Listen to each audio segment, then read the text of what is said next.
guys, Double Wide 6, and today I'm going to be making a promotional video for aux beam. They sent me some lights that you can mount on your vehicle.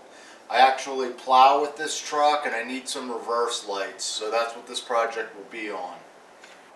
Here's a look at the reverse lights we'll be installing. You can see I wired it up so that we still have the original reverse lights, and then down below the bumper are our Cree LED aux beam reverse lights. Here's a look at the lights at night. Here's a quick look at the lights. They're aluminum. They come with mounting hardware. I have two lights I'm putting on. They're compact. They look like they're really well made, and they use Cree LEDs. So we'll be putting these on. So we're looking where to mount the bracket. The bottom of the bumper is only about ½ an inch of metal. So it's really too thin, and I don't want the lights like sticking out past the bumper. And the only thing that there really is, if you want to attach to something, is right here. So I think I'm going to make a bracket that goes there. There's a bolt in the corner of the bumper, but I don't want to use this because then the lights are on the very edge of the truck, and I want them more towards the inside. So this will move it in about another 6 inches. It's hard to believe, but I don't have enough material laying around. I got to cut some brackets out of this. This was actually inside an old TV set.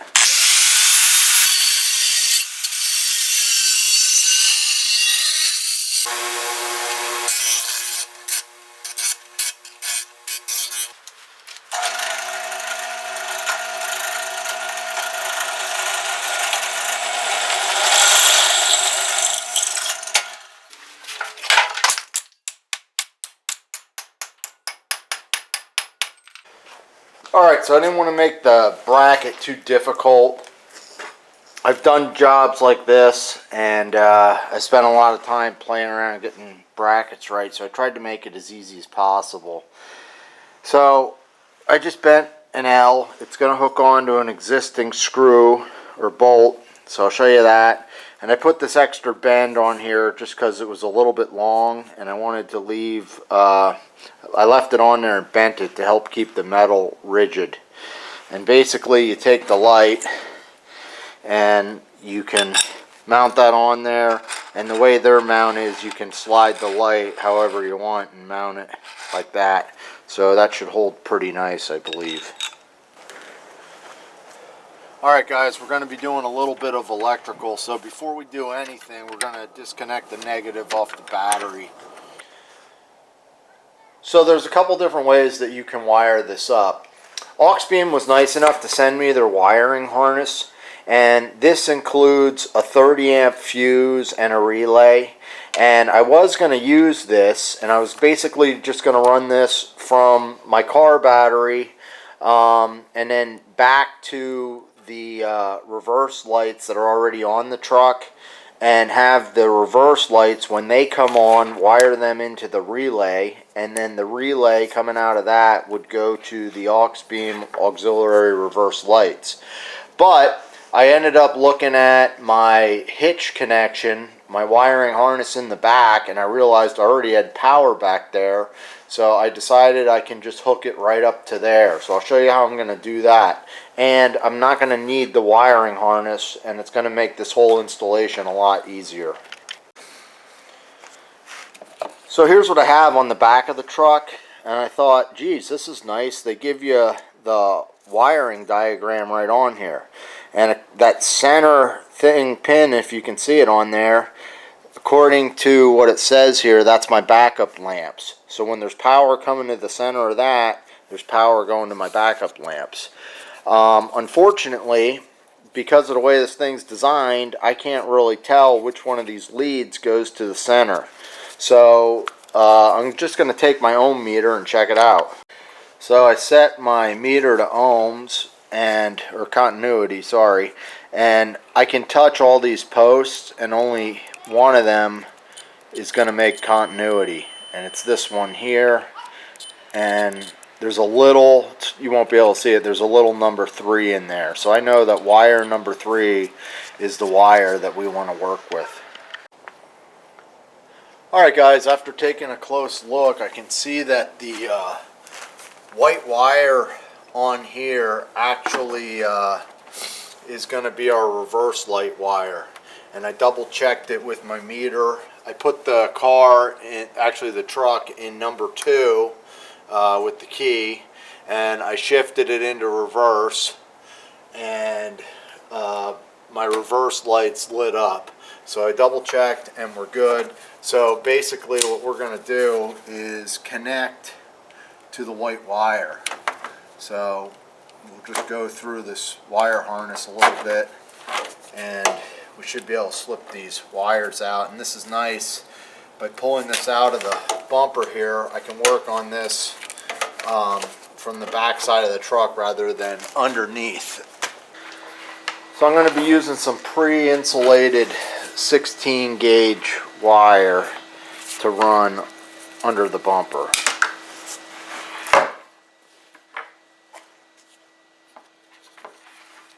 And we're just going to strip this back a little bit.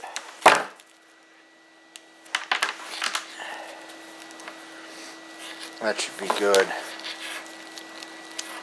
Just touch these up. Alright, now we need to solder. Alright, so I'm putting the black to black and the red from the light to the white from my wire. And we're going to do a straight splice here. So I'm just taking the ends of the wires and we want to mesh them together.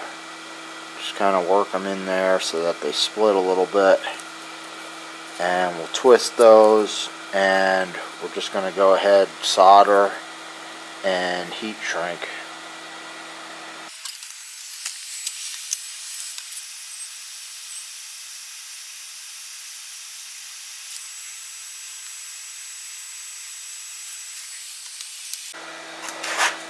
So the last step for this thing, I'm just taking dielectrical grease to make sure we have a good connection that doesn't oxidate or rust.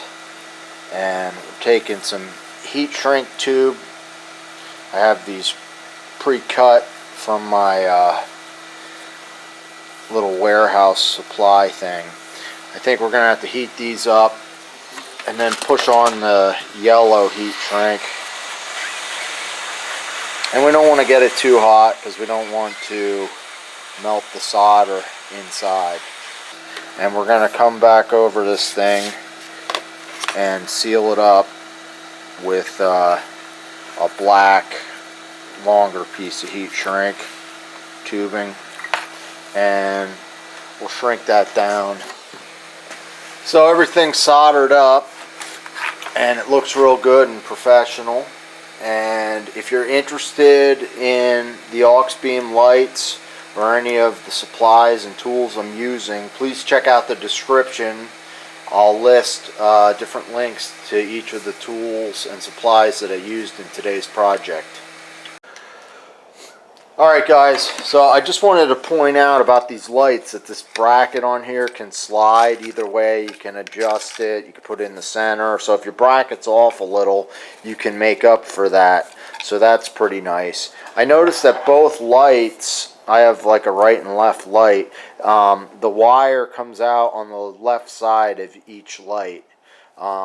It would probably be a little nicer if they'd have the wire come out, you know, on the opposite side on the other light, but that's the way they did it. And I wanted to mention that these lights are waterproof and they're also dust proof, and they have like a special rating. Mainly these are made for four-wheel drive vehicles, ATVs. You can use them for farm equipment.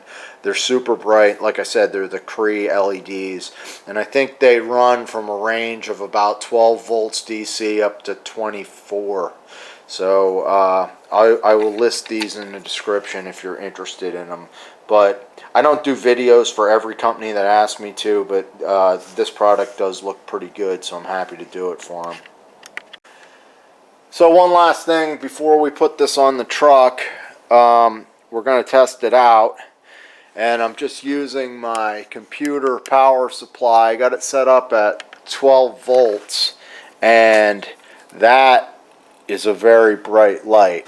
So I used my wire stripper and I made a splice on this white wire, and now I'm just gonna heat it up and solder it.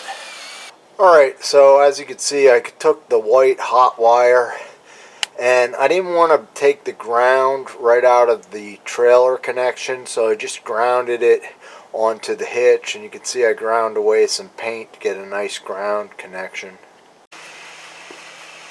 So our last step here is to get all these wires, white to white and black to black on here, soldered and then heat wrapped. Here's a look at how the lights are mounted. They're about 2 inches under the bumper, same location on each side.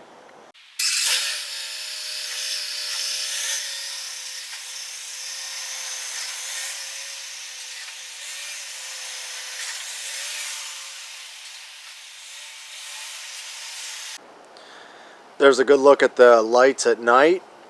Alright guys, I'm Double Wide 6 and I'd like to thank Auxbeam for donating today's lights for this project. I really like their product. I'm going to put the link to all their different products down in the description. Thanks for watching.